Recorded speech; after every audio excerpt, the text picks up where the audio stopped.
Hi, today I want to talk about what I call the three pillars of acting.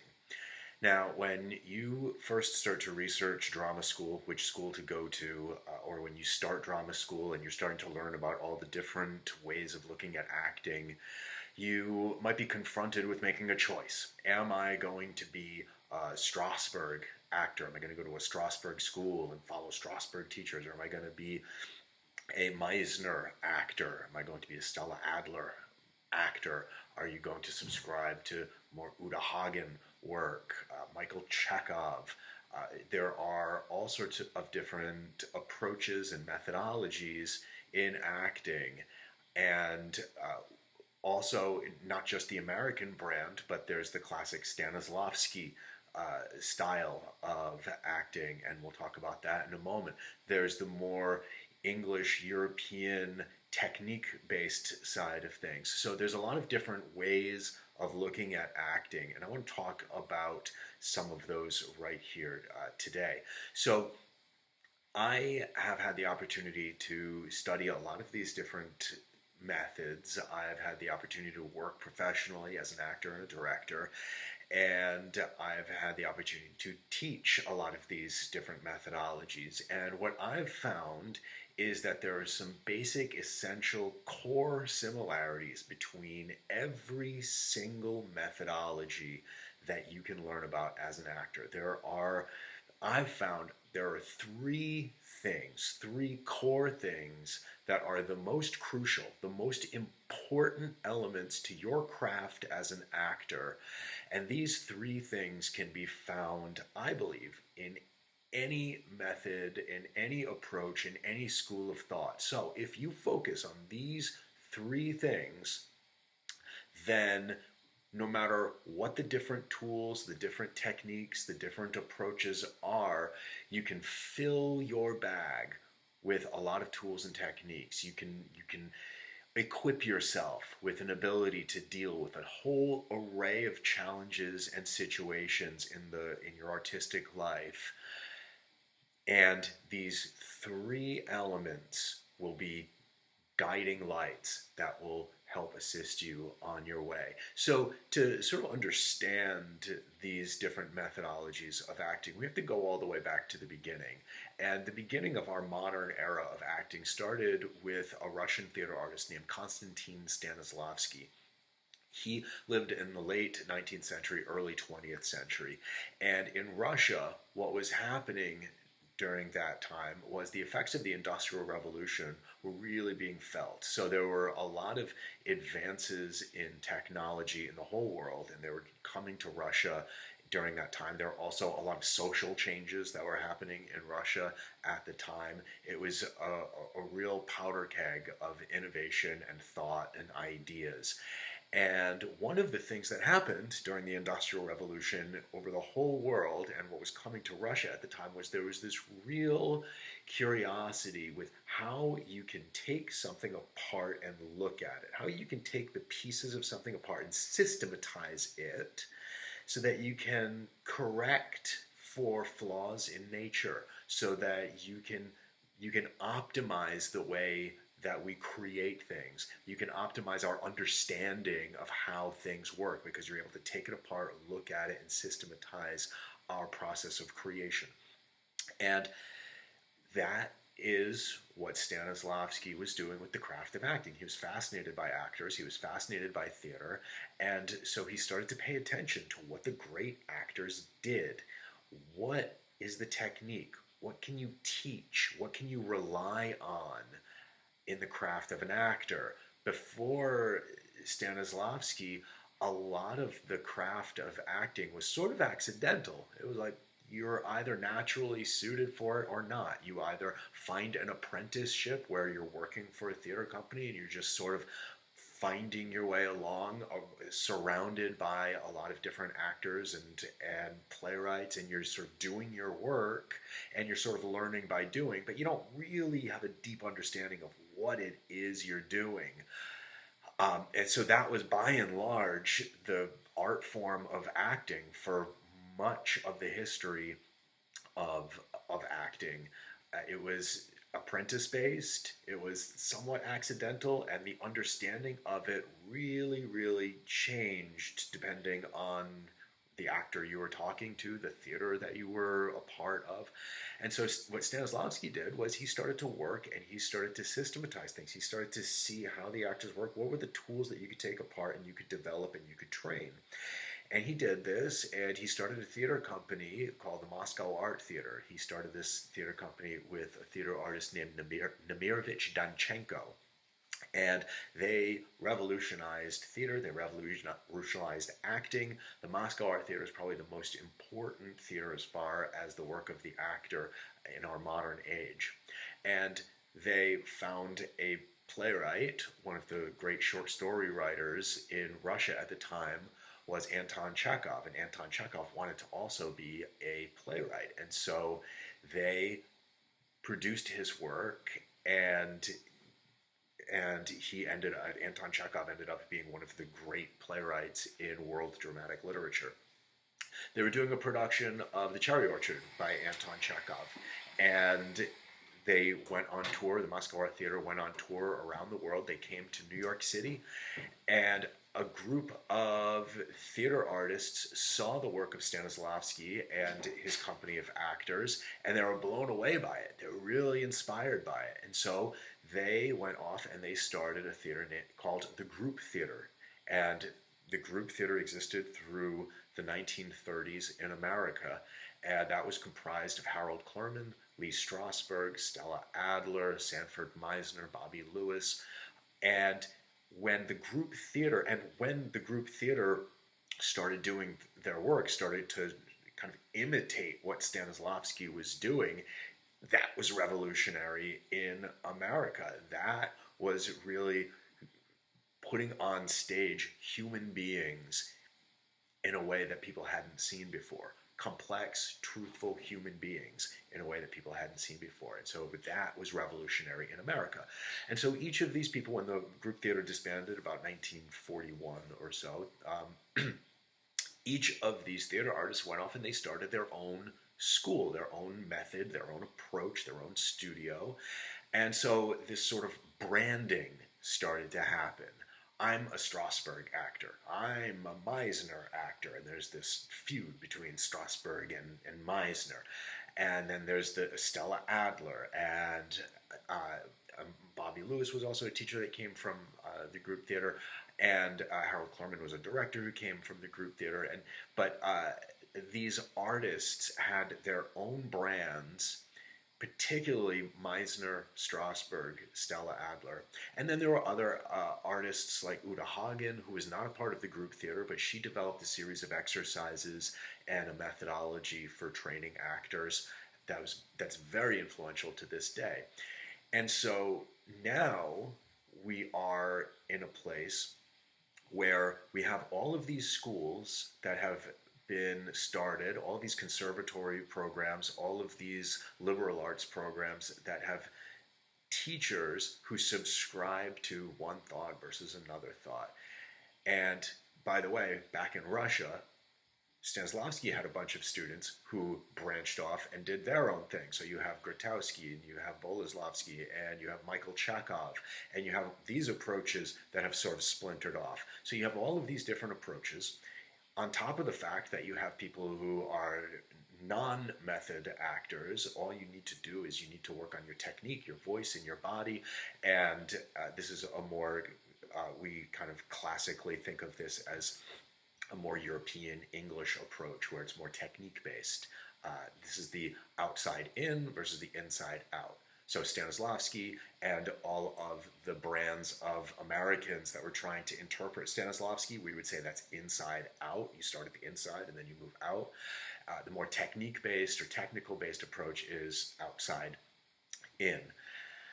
And so now we're in a place where we have this wonderful tapestry of all these different teachers, all these different approaches in our schools, and you can go and study in all these different studios and you can pick and choose. And that's a wonderful thing because artists want to be want to have available to them all the tools, all the techniques that they possibly can, because every role is different, every actor is different, and every process is different. So you want to equip yourself with as much as you possibly can equip yourself with so that you can be ready to deal with anything. The problem with this is that a lot of these approaches were driven by ego, meaning some of these teachers wanted to win the battle of proving that they were right and the other guy was wrong. It was somewhat ego driven, like, well, I have the right answer, and this part of your method is incorrect, so I think that's ridiculous. And so and you might find that at a drama school that you go to, you might have one teacher who subscribes to this way of doing it and another teacher who has this way of doing it, and there you might sense some conflict and some tension there, and you may feel that you need to pick a side. The battle lines are drawn. I need to define myself as this kind of actor or that kind of actor. This is my method.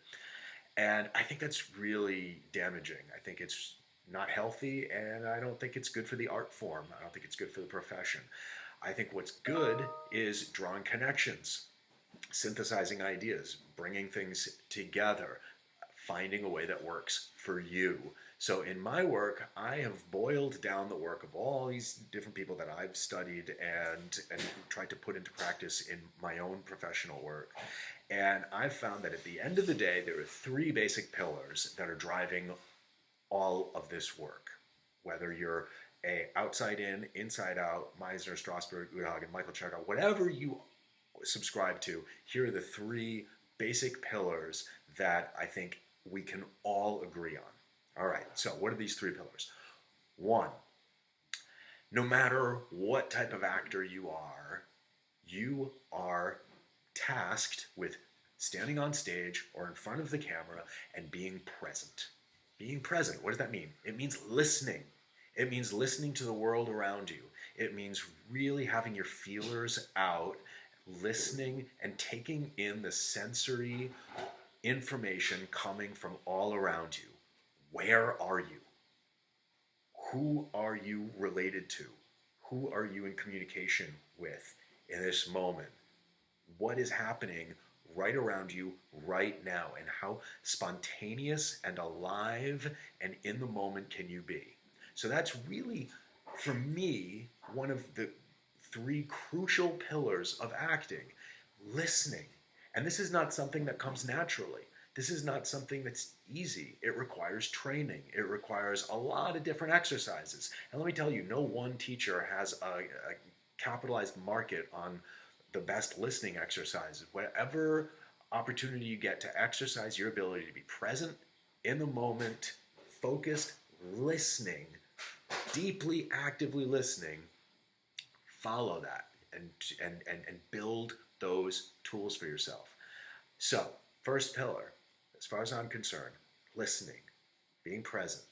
Okay. Second pillar, we are, no matter how you define dramatic art, no matter how you define theater, film, television, dramatic storytelling, I don't care how you define it, we all have to agree that we're in the terrain of the imaginary.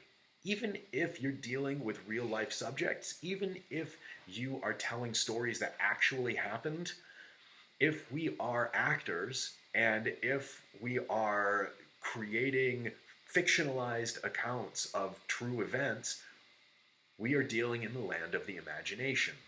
All right? Unless it's a documentary film, and even some documentary films have reenactments, but unless it's like a documentary film with actual experts being interviewed and talking, and we have actual footage of things happening, and that's a different art form and a different medium. If we're talking about dramatic storytelling, we're in the land of imagination.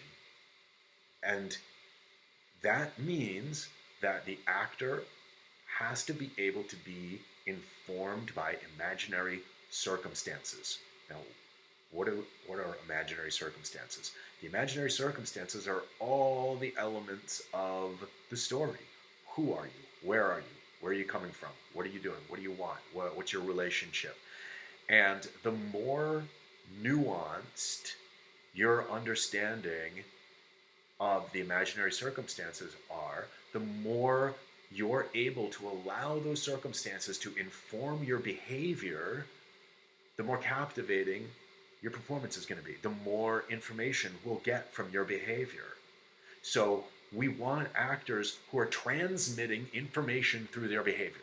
We want actors who are transmitting information through their behavior. Now, we don't want actors to be thinking in that way necessarily, but we certainly want actors to be able to digest circumstances and have them live in their behavior in a way that reveals the story, reveals the character.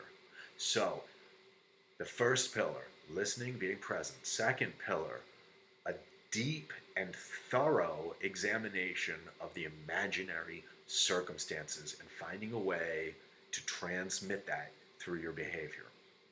Okay. Third pillar, acting is about doing. It's about doing. We see actors on screen, on stage. We see them enacting the story. They're not necessarily telling us or narrating the story. They are enacting the story. And even if an actor is narrating, the act of narrating is probably an action. They're narrating for a reason, because they are a character with a point of view and they are telling the story with a point of view, which is different than just sort of reading the words dryly. Again, there are no hard and fast rules, but generally, dramatic art is an art form that is built on actions. It's built on doing. We see actors doing things, and that is how we get the story. So the third pillar of acting is actors have to be truthfully involved in really, really going after some objective, playing an action in order to get an objective. So we see an actor really, truly engaged in action, okay? So if I'm doing a scene and my scene partner has betrayed me, and that's in the circumstances, and I'm digesting that betrayal, and it's hitting me, and it's living truthfully inside of me, that betrayal, the circumstances of that betrayal, or we've figured out how that manifests itself in a truthful, organic way in the world of the play, and I'm not thinking about it, I'm actually engaged spontaneously in the moment, and that betrayal is living in me. I am now actively doing something to that person in response to that betrayal. Maybe I want to shame them. Okay, so if I'm shaming that person, I have the lines from the play, so that's been given to me. Great. So there's a beat there, there's a chunk, there's a section of text that's clearly devoted to that character shaming that other character. And so now I can put all of my focus on really trying to shame that other person. And I can really go after that, truly. It's like a little game. You're playing the game of seeing if I can get this other person standing across from me to feel ashamed of themselves. If you enter the space and you need to drink a cup of coffee, you come in, you grab the cup, you pick it up, you hold it to your lips, you move the muscles in your mouth in such a way that it moves liquid down your throat. Whether there's actually liquid, whether there's actually a cup there, it doesn't matter. I can truly, really play those actions. I can really pick up the cup as if there's a cup there. I can really drink it. And if there is a cup there, then great. I can really do that. And if there's liquid in it, then I can really drink it. If there is none, then I can still go through the actions of really drinking it. So that's different than sort of indicating that I'm drinking. I'm indicating that I'm drinking something. I'm showing the audience that I'm drinking something, but I'm not actually drinking it. That would be ridiculous. No, you come in, you pick up the cup, and you go through all the actions of drinking the cup. of liquid. So that's the third pillar. Really, truly playing an action, going after some objective with truthful action. So these three pillars: listening and being present and spontaneous in the moment, being informed by imaginary circumstances, really investigating imaginary circumstances and allowing them to inform your behavior, and truthful action, really doing what the character is doing, really doing what the character is doing. And if there is some sort of stage combat, or there's something that might be dangerous, then we have to be careful of that. Obviously, I'm not suggesting that my character is punching this person, so I need to really punch him. I mean, of course, that's ridiculous. There's a certain element of safety we have to obviously be careful of. But aside from elements of safety, aside from safety concerns, we're dealing in the imagination, so go for it. Actually play your actions. Go for what your character is going for. So these are basically the three pillars of acting that I think every single brand of or method or approach would have in common. Now, when we start to talk about style, and we start to talk about different styles and different types of acting, different types of plays, then you have to work with these three elements in creative and unique ways. It's like chess.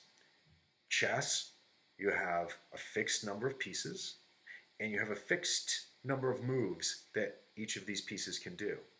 So there's a fixed number of possibilities for each piece, but the way that you utilize these pieces, the strategies that you employ, can take a lifetime of mastery. And it's the same thing with acting. You really only have a few different moves, basic moves: listening, investigation of imaginary circumstances, and your use of dramatic action. These are the three basic moves. There's a lot of different techniques. There's a lot of tools. There's a lot of ways of looking at it. I mean, if you're a Brechtian, if you're doing a Brechtian play and you are subscribing to Brecht's alienation, where the actor should be distanced and shouldn't be really invested and should be doing these sort of jests, these gestures that communicate to the audience, well, you might say to yourself, "Oh, well, I guess Brecht is.